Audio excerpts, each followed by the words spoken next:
Hello everybody, Brian York here in Brian York's Garage, YorkieMoto.com, and these are some of my bikes that I've built. Today we're focusing on a Ct70h model clutch rebuild. Okay, this is just for the 4-speed because the 3-speed is a totally different clutch. Okay, and my son is gracious enough to help me today. He's doing the camera. So if you want to come over here to the bench, I'll show you the difference in a Ct70 3-speed clutch and a 4-speed.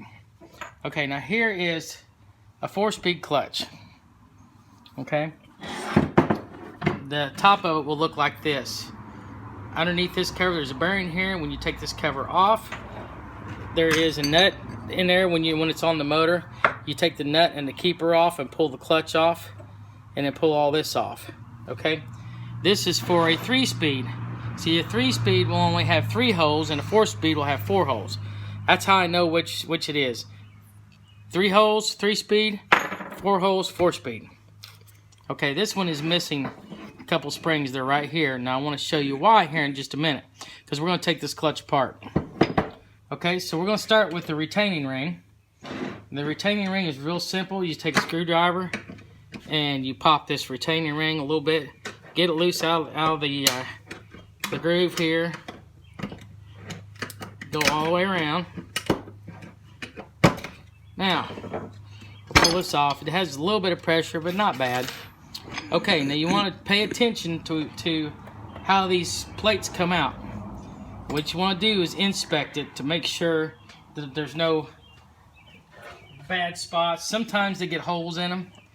This plate is in really good condition. It doesn't have any holes or anything.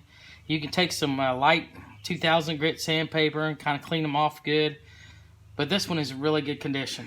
So what I do is I lay them down one at a time, take clutches out and inspect them.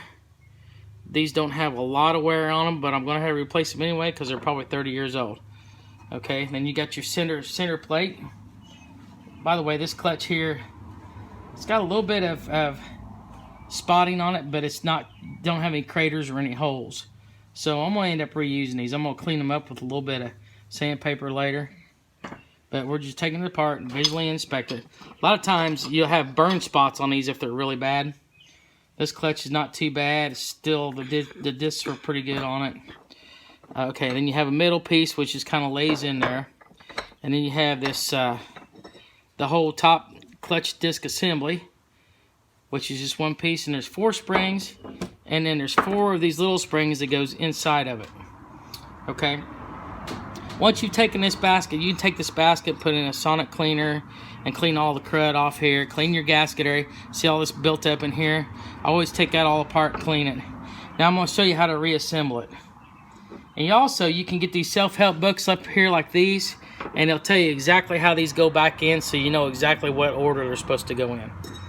Okay, so right now we're going to put these springs in here like this, and you want to pay perfect attention to make sure that these little pieces right here go back with the springs, because if you don't, it won't sit in there right, and it won't go back together properly. So we want to kind of line this up like this, and then just kind of make sure that we got the holes lined up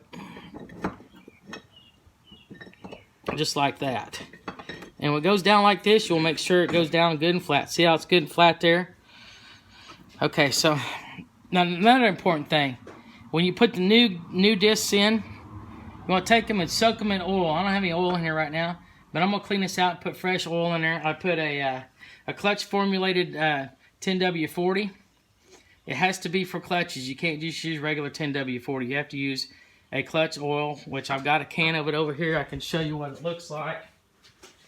What I usually use is this 10W40 ATV 4-stroke oil, and it's formulated for peak performance. It also, look on the back, it says it's for clutches, wet clutch protection for high torque and smooth shifting. Sorry. Anyways, you want to soak it overnight. You can do a fast soak for 2 or 3 hours, but you want to soak these clutches really good before you put them in. That way they'll last a lot longer. Once you take them out, you leave the oil on them. You don't take any of the oil off of them. Now I'm gonna put this in here like this without these springs, and I'm gonna show you why here in just a minute. Okay, so we're gonna start back with this clutch, and I've left these in order so I know which way they're gonna go back in. And this is after everything's clean and put back together. Oh, I'm sorry, you gotta put this in too. This will keep your clutches together. Keep them in the right direction, especially after you put the spring back in. Okay, like that. And then this goes back on top. Now here's the tricky part. Sometimes it gets kind of hard to put these retainer ring back in. But I've got a method that I use that works pretty well. Just take a plain old vise. You want to make sure you put a dish towel or something behind there so that it doesn't scar up this side of it. And set it down in here like this. And sometimes I can get them in within, really short time, and then sometimes you got to play with them a little bit. So you take this, and then we're going to, we're just going to compress this down like this. And you can take a hammer and push down in the middle and do it that way if you're really muscular. Sometimes I don't want to mess with it. So you just take the ring like this and spread it a little bit, and then turn this around here like this. Okay. Then you can kind of just slide it down in there, and then go in just like that. Boom. There, you need to make sure that's all the way down in the groove. Okay, that's done. Now, the reason I've done it this way is so you can get the springs in a lot easier. If you try to put the springs in, this piece here will come out, and the springs will come out. This is probably the best way that I've found to do this. Take your spring like this, take a wide tip screwdriver, hold down on it like this, push it, and boom, your spring is in there. Do this spring like this here. Oops, sorry, dropped the screwdriver. Anyway, you take your springs like this, get them back in. I can put these springs in pretty good because I've done a million of them. Sometimes you have to wrestle them to get them in there, but there you go. And there is all your springs. They're all in there.